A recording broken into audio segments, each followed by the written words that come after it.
Grand Plaza худалдааны төвийн офисын цахилгаан шат өчигдөр оройн 17 цагийн орчимд гацаж унснаар цахилгаан шатанд байсан 7 хүн гэмтсэн гэх мэдээлэл гарсан. Харин талаар өнөөдөр манай сурвалжлах баг гэмтэл судлалын үндэсний төвөөс лавлахад эмнэлэгт хүргэгдсэн 7 иргэний биеийн байдал хэвэн байсан тул анхан шатны үзлэг зөвлөгөө өгөөд гэрээр гаргасан гэж тайлбарллаа.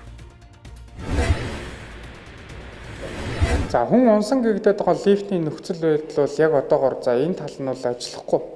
Ингээд зогссон байдалтай. Энэ тал нь бол зүгээр хэвээ явж байна. За өчигдөр намайг ирэхэд бол за лифт нь өдөө хэмжээнд унтсан. За цагдаагийн байгууллагаас ирээд үзлэг шалгалтын ажил хийгдэж байсан. За өргөжлүүлээд бид 5 хүн за энэ лифтэнд унсан гэгдэх за 7 хүний биеийн байдал ямар байгаа талаар өргөжлөл өргөе.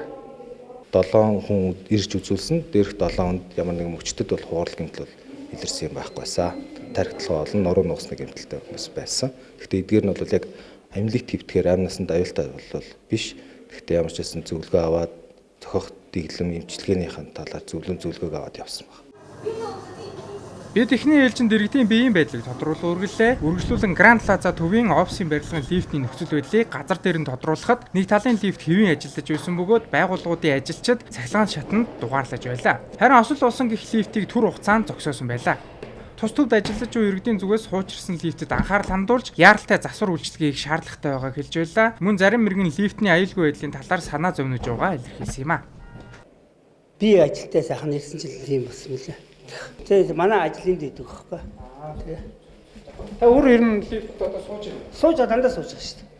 Тэгээ одоо нэг лифт бол хэцүү л. Ер нь ингэж унж ирсэн үү? Гайвал идэв шүү дээ. Энд удаж байгаа лифт ахгүй.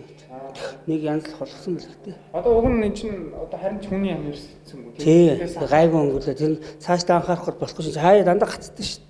Цагдаагийн байгууллагын өгсөн урьдчилсан мэдээлэлээр тог тасарснаас шалтгаалan цахилгаан шат гацаж улмаар ослын нөхцөл байдал үүссэн байж болзошгүй гэж тайлбарласан. Шалгалтын ажил үргэлжилж байгааг лээ. Цахилгаан шатанд тог тасарсан үед хамгийн ойрын давхар зогсож хаалга автоматар нэгдэх хамгаалтын систем ажиллах ёстой байдаг. Мөн олон түвшний хамгаалтын баригчтай байх ёстой ч тухайн тохиолдолд энэ систем хэрхэн ажилласан эсэх нь тодорхойгүй байна. Бид Grand Plaza төвийн удирдлагаас тодруулга авахыг оролдсон боловч албан ёсны тайлбар өгөх хүн олдоогүй юм а.